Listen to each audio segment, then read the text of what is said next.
வணக்கம் ஆசிரியரின் உடன்பிறப்புகளே. ஒரு முற்றிலும் வித்தியாசமான சிந்திக்க வேண்டிய ஒரு தலைப்பை பற்றி பேசுவோம். அதாவது, அவள் ஏன் ஏமாந்தாள். இந்த தலைப்பில் ஒரு உண்மை சம்பவத்தை நாம் பேசுவோம். அதற்கு முன்னால் இன்றைய குறள் சிந்தனை என்ன அப்படிங்கிறத பார்த்துருவோம். அதிகாரம் 44, குற்றங்கடிதல். குறள் எண் 435.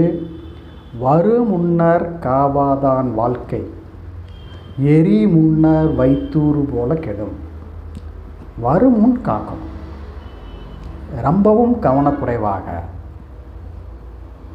அப்படி இருந்தால் பல சிக்கல்களுக்கு ஆளாக நேரிடும் அப்படின்னு ஐயன் திருவள்ளுவர் நமக்கு அறிவுரை சொல்கிறார். வரு முன்னர் காவாதான் வாழ்க்கை, எரி முன்னர் வைத்தூறு போல கெடும்.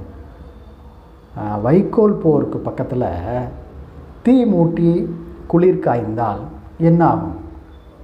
எளிதில் தீப்பற்றி அந்த வைக்கோல் போர் எரிந்து அதனால் பல சிக்கல்கள் உண்டாகிவிடும். ஒரு அருமையான ஓமையோட வருமுன் காப்பதை பற்றி ஐயன் நமக்கு அறிவுரை சொல்கிறார். ஆக வருமுன் காத்து கொள்ள வேண்டும். அந்த ஒரு வரியில் ஏராளமான தகவல்கள் இருக்குது. ஏராளமான சம்பவங்களை உதாரணமாக சொல்லலாம். சமீபத்தில் நான் படித்த அந்த பத்திரிகை செய்தி, அந்த பெண் நர்ஸ் படிப்பு படித்துவிட்டு வீட்டில் இருக்கிறாள்.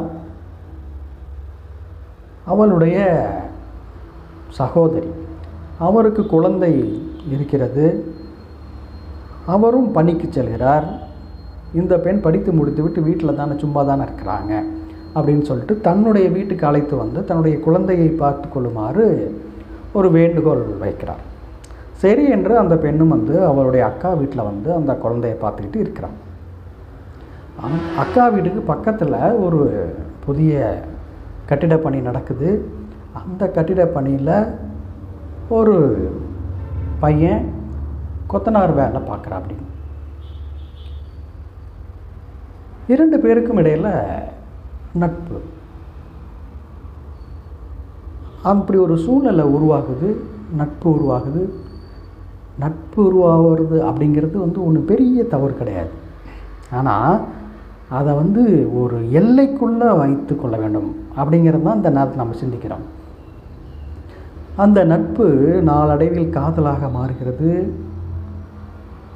ஒரு கட்டத்தில் அவங்க அக்காலாம் வெளியில் போயிருக்கிறப்ப இந்த பையனை தன் வீட்டுக்கு அழைச்சிருக்கிறா. அப்படி அந்த பையன் என்ன பண்ணால் குளிர்பானம் வாங்கிட்டு கொடுத்துருக்குறான். அந்த குளிர்பானத்தில் மயக்க மருந்தை கலந்து கொடுத்துருக்குறான். அந்த பெண் மயங்கிவிட அவன் பாலியல் ரீதியான சில குற்றங்களை செய்துவிட்டு அதை வீடியோ வேறு எடுத்து வச்சிருக்கிறான். அதுக்கப்புறம் அது மிரட்டியிருக்கிறான். அப்புறம் திருமணம் இது மாதிரி கேட்கும் பொழுது அதெல்லாம் முடியாதுன்னு சொல்லி மறுத்திருக்கிறான். அந்த வீடியோ, அந்த காட்சியை அவருடைய உறவினருக்கும் அனுப்பிச்சி வச்சிருக்கிறான். இப்படி அந்த பெண்ணின் வாழ்வில் விளையாண்டுருக்கிறான் அந்த பையன். ஆக இது மாதிரியான பாலியல் குற்றங்களுக்கு இரண்டு பேருமே ஆளாகாமல் தங்களை காத்து கொள்ள வேண்டும். அது ஆணாக இருக்கட்டும், பெண்ணாக இருக்கட்டும், யாராக இருந்தாலுமே எதற்குமே ஒரு எல்லை வைத்து கொள்ள வேண்டும். எல்லை மீறினால், அளவுக்கு மீறினால் அமிர்தமும் நஞ்சு, இப்படி பழமொழி சொல்லி வச்சுருக்கிறாங்க. அதனால் அது வாலிப பசங்களாக இருக்கட்டும், இல்லை கொஞ்சம் வயதானவர்களாக இருக்கட்டும், இளம்பெண்களாக இருக்கட்டும், கல்லூரி மாணவிகளாக இருக்கட்டும், யாராக இருந்தாலும் ஒரு எல்லை வைத்து கொண்டால் எதிர்காலம் சிறப்பாக இருக்கும். அப்படி இல்லைன்னு சொன்னால் பல சிக்கல்களுக்கு ஆளாக நேரிடும்.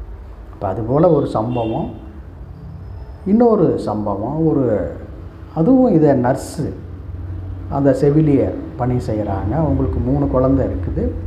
அந்த செவிலியர் பணிபுரிகிற மருத்துவமனையில் ஒரு இளம் வயது டாக்டர் அவர் அந்த பெண்ணுக்கு பாலியல் ரீதியான துன்புறுத்தல்களை கொடுக்குறாரு. அந்த பெண் போய் தற்கொலைக்கு முயற்சிக்கிறார். அப்போ அந்த 3 குழந்தைங்களோட வாழ்க்கை என்ன ஆகுறது? இவர் மருத்துவர், அந்த பெண்ணை பாலியல் ரீதியாக துன்புறுத்தலாம், வேலையை விட்டு அனுப்பிச்சுடுவேன் அப்படிங்கிற மாதிரிலாம் அவர் பேசி அந்த பெண்ணுக்கு தொந்தரவு கொடுக்க அந்த பெண் தற்கொலைக்கு தயாராகிறார். அப்புறம் வழக்கு ஆகிறது. அது ஒரு பக்கம். இந்த மாதிரியான பாலியல் ரீதியான சம்பவங்கள் நிறைய நடக்குது. காரணம் வருமுன்னர் காத்துக்கொள்ளாததான் காரணம். யார்கிட்ட வேணாலும் நம்ம அதிகப்படியான நட்பை வளர்த்து கொள்ளலாமா? யோசிக்க வேண்டாமா? சிந்திக்க வேண்டாமா? யார் இவர் எப்படிப்பட்டவர், என்ன எதுங்கிறதெல்லாம் தெரிஞ்சு அதன் பிறகு நட்பை மேலும் வளர்க்க வேண்டும். அல்லது கூடா நட்பு கேடா முடியும் என்று அந்த நட்பை விட்டுவிட வேண்டும். அதுதான் ஐயன் கூடா நட்புங்கிற ஒரு அதிகாரத்தையே வச்சு நமக்கெல்லாம் அறிவுரை சொல்கிறார். ஆகினால அனைவருமே சிந்திக்க வேண்டும். அது வயது வந்த பருவமாக இருக்கட்டும் அல்லது ஓரளவுக்கு நடுத்தர வயதாக இருக்கட்டும், அனைவருமே இந்த பாலியல் ரீதியான செயல்பாட்டில் மிக மிக மிக கவனமாக இருக்கணும். கொஞ்சம் சறுக்கினாலும் பெரிய சிக்கல்களுக்கு ஆளாகிவிடும். அதைத்தான் இந்த நேரத்தில் நாம் சிந்திக்கிறோம். அதே போல் மற்ற சகோதரிகளுக்கும் பெண்களுக்கும் இது போல் சிக்கல்கள் தொல்லைகள் வரக்கூடாது. அப்படி என்றால் என்ன செய்யணும்? அவர்கள் கவனமாக இருக்க வேண்டும், தங்களை காத்து கொள்ள வேண்டும். அப்படிங்கிறது தான் இந்த நேரத்தில் நம்ம வலியுறுத்தி சொல்வது. ஏன்னா இதுபோல் செயல்பாடுகள் சிக்கல்கள் இன்னும் எதிர்காலத்தில் வரத்தான் செய்யும். இது இயற்கை. இதில் எல்லாம் இருந்து நம்ம என்ன செய்யணும்? 6 அறிவு படித்த நாம் அதிலேருந்து தப்பிப்பதற்கு, நம்மை காத்துக்கொள்வதற்கு என்ன வழி அப்படிங்கிறதெல்லாம் நம்ம யோசிக்கணும். ஆகையினால் அந்த மாதிரியான சூழ்நிலைகள் சந்தர்ப்பங்கள் அமையாமல் பார்த்துக்கொள்வதே மிகவும் சிறப்பு. அதுதான் புத்திசாலித்தனமும் கூட. ஆக வரும் முன்னர் காவாதான் வாழ்க்கை, எரி முன்னர் வைத்தூறு போல கெடும். பின்னாடி என்ன வருங்கிறத முன்கூட்டியே சிந்தித்து செயல்படாத ஒருவருடைய வாழ்வு அந்த வைக்கோல் போருக்கு பக்கத்தில் நெருப்பு மூட்டினது போல் சிக்கி சீரழிந்து விடும்.